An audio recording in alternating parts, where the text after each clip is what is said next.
Friends, ಇವತ್ತಿನ topic ಬಂದ್ಬಿಟ್ಟು ವಿರುದ್ಧಾರ್ಥಕ ನುಡಿಗಳು, ಪದಗಳು. ವಿರುದ್ಧಾರ್ಥಕ ಪದಗಳು ಅಂದರೆ ಎರಡು ಶಬ್ದಗಳು ಒಂದರ ವಿರುದ್ಧಾರ್ಥ ಕೊಡುವ ಇನ್ನೊಂದು ಶಬ್ದವಿರುತ್ತದೆ. ಕಾರಣ ಇವನ್ನು ವಿರುದ್ಧಾರ್ಥಕ ಜೋಡು ನುಡಿಗಳೆಂದು ಹೇಳ್ಬೋದು. ಇದರಲ್ಲಿ ಮತ್ತು ಮೂರು ಥರದ ವಿರುದ್ಧಾರ್ಥಕ ನುಡಿಗಳು ಬರ್ತವೆ. ಯಾವಪ್ಪ ಅಂದರೆ ಪ್ರಾಸ ಸಹಿತ ವಿರುದ್ಧಾರ್ಥಕ ನುಡಿಗಳು, ಪ್ರಾಸರಹಿತ ವಿರುದ್ಧಾರ್ಥಕ ನುಡಿಗಳು, ಪ್ರಾಸ ಉಪಸರ್ಗ ಸೇರಿದ ವಿರುದ್ಧಾರ್ಥಕ ನುಡಿಗಳು ಎಂದು ಮೂರು ವಿಧ ಇದ್ದಾವೆ. ಇದರಲ್ಲಿ ಮೊದಲನೇದು ಬಂದ್ಬಿಟ್ಟು ಪ್ರಾಸಾಕ್ಷರ ಹೊಂದಿದ ವಿರುದ್ಧಾರ್ಥಕ ನುಡಿಗಳು. ಅಂದರೆ ಈ ಥರದ ನುಡಿಗಳು ಎರಡು ಶಬ್ದಗಳಲ್ಲಿ ಒಂದು ಅಕ್ಷರವು ಪ್ರಾಸಾಕ್ಷರವಾಗಿ ಬಂದಿರುತ್ತದೆ. ಈ ಪ್ರಾಸಾಕ್ಷರವು ಎರಡು ಶಬ್ದಗಳ ಆದಿ ಮತ್ತು ಮಧ್ಯ ಇಲ್ಲವೇ ಅಂತ್ಯದಲ್ಲಿ ಇದ್ದು ಅರ್ಥದಲ್ಲಿ ವಿರೋಧ ತೋರುತ್ತವೆ.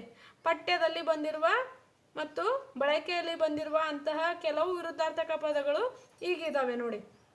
ಸುಖ ವಿರುದ್ಧಾರ್ಥಕ ದುಃಖ, ಹೊಗಳು ತೆಗಳು, ಪಾಶ್ಚಾತ್ಯ ಪೌರಾತ್ಯ, ಉಪಕಾರ ಅಪಕಾರ, ಕನಸು ನನಸು, ಗಳಿಕೆ ಬಳಕೆ, ಸಮಾಧಾನ ಅಸಮಾಧಾನ, ತಪ್ಪು ಒಪ್ಪು, ನಗೆ ಹೊಗೆ, ತೇಲು ಮುಳುಗು. ಈ ಥರದವು ಪ್ರಾಸಾಕ್ಷರ ಅಂದರೆ ಒಂದೇ ಅಂತ್ಯದಲ್ಲಿ ಅಥವಾ ಮಧ್ಯದಲ್ಲಿ ಅಥವಾ ಮೊದಲನೇ ಅಕ್ಷರ ಒಂದೇ ಥರ ಬರೋದಕ್ಕೆ ಪ್ರಾಸಾಕ್ಷರ ಹೊಂದಿದ ವಿರುದ್ಧಾರ್ಥಕ ಪದಗಳು ಅಂತ ಕರೀತಾರೆ. ನೆಕ್ಸ್ಟು ಪ್ರಾಸಾಕ್ಷರ ಹೊಂದದ ವಿರುದ್ಧಾರ್ಥಕ ನುಡಿಗಳು ಹೇಗಿದ್ದಾವಪ್ಪ ಅಂದರೆ ಹುಟ್ಟು ಸಾವು, ತೇಲು ಮುಳುಗು, ಗುರು ಶಿಷ್ಯ, ಪ್ರಾರಂಭ ಕೊನೆ, ಚಿಕ್ಕ ದೊಡ್ಡ, ಜನನ ಮರಣ, ಲಾಭ ನಷ್ಟ, ಮೇಲು ಕೀಳು, ಬಡವ ಶ್ರೀಮಂತ, ಹಗಲು ರಾತ್ರಿ, ಸರಿ ತಪ್ಪು, ಕಠಿಣ ಮೃದು. ಇವು ಪ್ರಾಸಾಕ್ಷರ ಹೊಂದದಂತಹ ವಿರುದ್ಧಾರ್ಥಕ ನುಡಿಗಳು. ನೆಕ್ಸ್ಟ್ ಬಂದ್ಬಿಟ್ಟು ಉಪಸರ್ಗ ಸೇರಿದ ವಿರುದ್ಧಾರ್ಥಕ ನುಡಿಗಳು. ಹೇಗಪ್ಪ ಅಂದರೆ ಸತ್ಯ ಅಸತ್ಯ, ವಿವೇಕ ಅವಿವೇಕ, ಸುರ ಅಸುರ, ಗೌರವ ಅಗೌರವ, ದೃಶ್ಯ ಅದೃಶ್ಯ, ವಿಚಾರ ಅವಿಚಾರ, ಪೂರ್ವ ಅಪೂರ್ವ, ವಿನಾಶ ಅವಿನಾಶ. ಅಂದರೆ ಯಾವುದೇ ಒಂದು ಈ ಪ್ರಕಾರದ ಎರಡು ನುಡಿಗಳಲ್ಲಿ ಒಂದಕ್ಕೆ ಇಲ್ಲವೋ ಎರಡು ಶಬ್ದಗಳು ಸೇರಿ ವಿರುದ್ಧಾರ್ಥಕ ಕೊಡುತ್ತವೆ.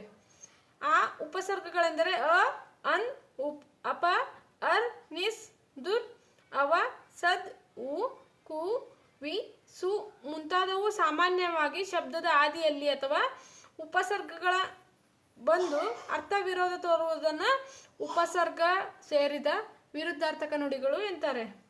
ಶಾಪ ಉಶಾಪ, ಸುರೂಪಿ ಕುರೂಪಿ, ಆರೋಹಣ ಅವರೋಹಣ, ಗುಣ ಅವಗುಣ, ಆಚಾರ ವಿಚಾರ, ಚೇತನ ವಿಚೇತನ, ದೋಷ ನಿರ್ದೋಷ, ಉದ್ಯೋಗ ನಿರುದ್ಯೋಗ.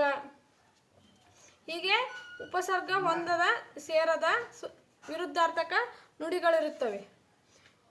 ಹೀಗೆ ಇನ್ನೂ ಕೆಲವೊಂದು ವಿರುದ್ಧಾರ್ಥಕ ಪದಗಳು ವಿಘ್ನ ನಿರ್ವಿಘ್ನ, ವ್ಯವಸ್ಥೆ ಅವ್ಯವಸ್ಥೆ, ಸಜೀವ ನಿರ್ಜೀವ, ವಿಶ್ವಾಸ ಅವಿಶ್ವಾಸ. ಹೀಗೆ ಹಲವಾರು ವಿರುದ್ಧಾರ್ಥಕ ಪದಗಳು ಬರುತ್ತವೆ. ಹೀಗೆ ಮುಂದಿನ ಯಾವುದೇ ಕನ್ನಡ ಗ್ರಾಮರ್ ಬೇಕಾದಲ್ಲಿ ಕಮೆಂಟ್ ಸೆಕ್ಷನಲ್ಲಿ ತಿಳಿಸಿ, ನಾವು ಅದು ಗ್ರಾಮರನ್ನು ಹೇಳ್ತೀವಿ. Thank you friends. ನಮ್ಮ ಚಾನಲ್ನ ಸಬ್ಸ್ಕ್ರೈಬ್ ಮಾಡಿ, ಶೇರ್ ಮಾಡಿ, ಮುಂದಿನ ವಿಡಿಯೋಗಳಿಗೆ ಕಮೆಂಟ್ ಮಾಡಿ. Thank you friends.